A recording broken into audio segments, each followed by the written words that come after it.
আর আমাদের কাছে ওই একটা এডুকেটেড লেবার ফোর্স ছিল, যেটা ইউজ করে আমরা একটা সার্ভিস ওরিয়েন্টেড ইকোনমি হই। তো সেই সার্ভিস ওরিয়েন্টেড ইকোনমি সার্ভিসেস এর গ্রোথ দিয়ে সার্ভিসেস শেয়ার জিডিপিতে প্রায় অর্ধেক, প্রায় 50% এর মতন কন্ট্রিবিউশন আসে সার্ভিসেস এর থেকে।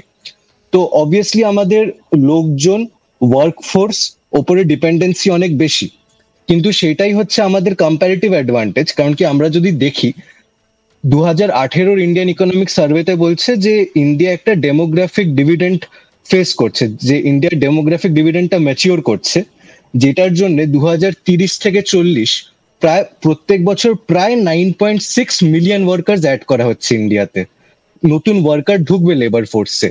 তো অবভিয়াসলি তাদেরকে এমপ্লয়মেন্ট যদি আমরা জেনারেট করতে পারি, যে আমরা যদি ক্যাপিটাল এক্সপেন্ডিচার যেটা আমরা আপনি বললেন ওইটা থ্রু দিয়ে যদি আমরা ওই ওয়ার্কটা ক্রিয়েট করতে পারি, জবস ক্রিয়েট করতে পারি, তাহলে আমাদের যে গ্রোথটা জেনারেট করা যাবে সেটা ক্যান এক্সিড 8%।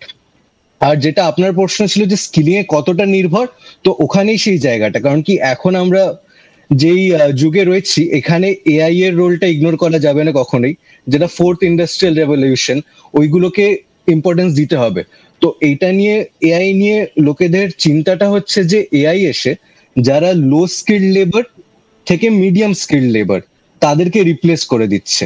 এটা কিভাবে সম্ভব? এই যে লো স্কিল লেবার আর মিডিয়াম স্কিল লেবার, ধরুন একটা ইন্ডাস্ট্রিতে যেটা একেবারে তলা, আমি যদি একদম নিচ থেকে দেখি, ম্যানেজমেন্ট লেভেল নয়, একেবারে ওয়ার্কার লেভেল থেকে যদি দেখি, সেখানে যে কোনো ইন্ডাস্ট্রিতে আপনি জুটের কথা ধরুন না, মেশিনগুলো চালাতে হবে, সেখান থেকে যেটা বেরিয়ে আসছে সেগুলোকে প্যাক করতে হবে, আলাদা করে বাইরে পাঠাতে হবে, সেখানে এআই কি করে কাজ করবে? সেখানে তো লেবারই দরকার। না, এবার এআই বলতে আমি শুধু আর্টিফিশিয়াল ইন্টেলিজেন্স বলছি না, আমি ইন্ডাস্ট্রিয়াল রেভলিউশনে বলছি, যেটা ফোর্থ ইন্ডাস্ট্রিয়াল রেভলিউশনের অটোমেশন। ধরুন গাড়ির ম্যানুফ্যাকচারিং হোক, জুটের ম্যানুফ্যাকচারিং, সেখানে তো রোবটস ইউজ হচ্ছে এখন। ইভেন সার্জারি, যেটা একটা এক্সট্রিমলি হাই স্কিল, সেখানেও রোবটস আনা হচ্ছে। তো এবার এআই নিয়ে, এআই বা যে কোনো টেকনোলজি নিয়ে এলাম যে আগে যেখানে 4টে লোক কাজ করতো, আজকে রোবো এনে সেখানে দেখা যাচ্ছে রোবোটাকে চালাতে একজন কাজ করছে আর রোবোটা কাজ করে দিচ্ছে, তাহলে তো বাকি 3জন লোক আবার সেই বেকার হয়ে যাবে। তাহলে চাঙ্গাটা হচ্ছে কিভাবে অর্থনীতিটা? তো সেটাই হচ্ছে, মানে আগেও যখন ইন্ডাস্ট্রিয়াল রেভলিউশন হয়েছে, যখন ধরুন স্টিম ইঞ্জিন আসছে বা গাড়ি হচ্ছে, তখন তো একজন যে বুলক কার্ট চালাতো বা ঘোড়ার গাড়ি চালাতো তার কাজটাও যাচ্ছে। কিন্তু মেন হচ্ছে যে এআই যখনই রিপ্লেস করছে, তো তখন যে ক্যাপিটালটা আপনার দরকার, এখানে তো একটা ফিক্সড ক্যাপিটাল চলে গেল। আগে প্রত্যেকটা লেবারের সাথে একটা স্পেসিফিক লেভেল অফ ক্যাপিটাল যেতে হতো।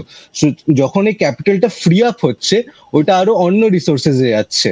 ধরুন আপনার ওই মেশিনটা আনতে একবারে 10 লক্ষ টাকা খরচা হলো, কিন্তু সেটাই আপনার 4টে লোক নিয়ে চালাতে হয়তো 20 লক্ষ টাকা খরচা হতো। তো সেই যে এক্সট্রা 10 লক্ষ টাকাটা, সেটা যখন অন্য প্রোডাক্টিভ কাজে দেওয়া হচ্ছে, তখন সেখান থেকে আরো এমপ্লয়মেন্ট জেনারেশন হচ্ছে।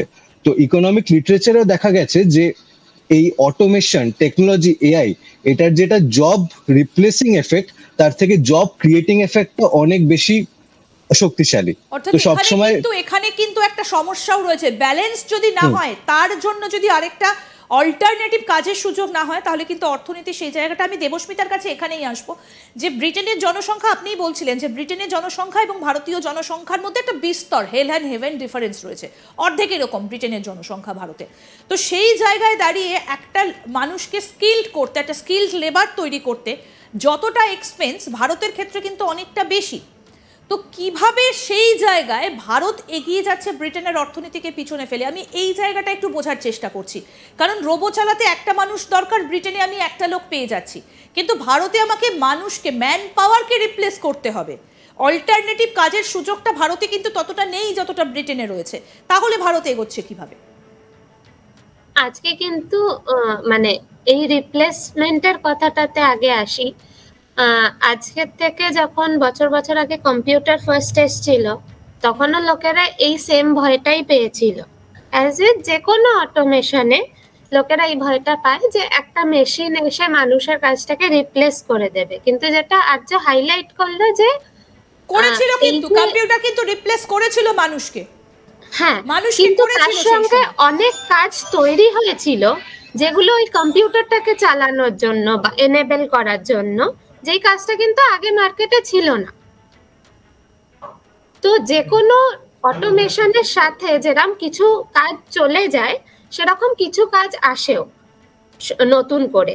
আর এই পুরো স্কিলিং এর উপর ফোকাসটা কিন্তু ওইটা মাথায় রেখে ভারতকে করতে হবে, যেখানে পলিসির ব্যাপারটা আসে, যাতে এই স্কিলিং এর ট্রেন্ডটা অ্যাকচুয়ালি শিফট করতে পারে, যে আমরা ট্রেডিশনাল যে জিনিসগুলোতে ফোকাস করছিলাম স্কিলিং এর ক্ষেত্রে, সেটার থেকে আমরা নতুন যা যা জব অপরচুনিটি মার্কেটে আসতে পারে, আর সেটা শুধু ভারতের মধ্যে না, পুরো বিশ্বে যেই নতুন অপরচুনিটি অ্যারাইজ করতে পারে, যাতে ভারতীয় জনসংখ্যা সেই অপরচুনিটিটা আজকে দেশের মধ্যে থেকে হোক কি দেশের বাইরে গিয়ে হোক, সেই অপরচুনিটিটা নিতে পারে ফোকাস করে। এবার ব্রিটেনের জনসংখ্যার ক্ষেত্রে যদি শুধু আসি, ব্রিটেনের জনসংখ্যা নট অনলি আজকে ব্রিটেনের জনসংখ্যা ভারতের অর্ধেকের কম, এরকম অনেক ব্রিটেনের মতো অ্যাডভান্স কান্ট্রি আছে, আজকে জাপান বলো সাউথ কোরিয়া বলো, যাদের জনসংখ্যা কিন্তু নট অনলি কম, তাদের আস্তে আস্তে এজিং হচ্ছে, যেখানে বেশিরভাগ লোকেরা ওয়ার্কফোর্সের থেকে বাইরে চলে আসছে। আর সেখানে একটা হিউজ ডিমান্ড হচ্ছে, যেটা গ্লোবালি কিন্তু ভারত যদি নিজের ওয়ার্কফোর্সটাকে সেরকম ভাবে রেডি করতে পারে, ভারত কিন্তু সেটার অ্যাডভান্টেজ নিতে পারে। বেশ, আমার শেষ প্রশ্ন দুজনের কাছে, আমি প্রথমে আর্যবাবুর কাছে জানতে চাইবো যে ভারত কি চীনের এই যে অর্থনীতি সেটাকে টপকে যেতে পারবে, টেক ওভার করতে পারবে? যদি হয় তাহলে সেটা হতে কতটা সময় লাগবে, টাইম লাইনটা কি? টাইম লাইন দেখুন, আমি আপনাকে জাস্ট সিম্পল ক্যালকুলেশন গুলো বলছি যে এখন ইন্ডিয়ার প্রজেক্টেড গ্রোথ রেট হচ্ছে অ্যারাউন্ড 7%, সেখানে চায়নার হচ্ছে 4.5 থেকে 5। 5.2 একটা রিপোর্টে দেখা যাচ্ছিল।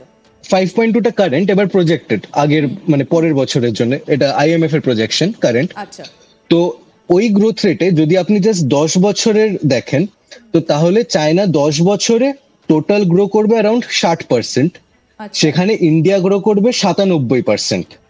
এবার যদি আপনি স্টার্টিং পয়েন্ট গুলো কম্প্যারিজন করেন, তাহলে ইন্ডিয়ার পার ক্যাপিটা জিডিপি হচ্ছে $2700 মতন, সেখানে চায়নার হচ্ছে $13,000 মতন, প্রায় 5 গুণ। তো এইটা এবার একটা ভালো বেঞ্চমার্ক হচ্ছে 2047, যেখানে আমি যেটা কাজটা বললাম কৃষ্ণমূর্তি সুব্রমণিয়ামের, যে উনি বলছেন ওই সময়তে আমরা পৌঁছতে পারি প্রায় $55 ট্রিলিয়ন এর কাছে।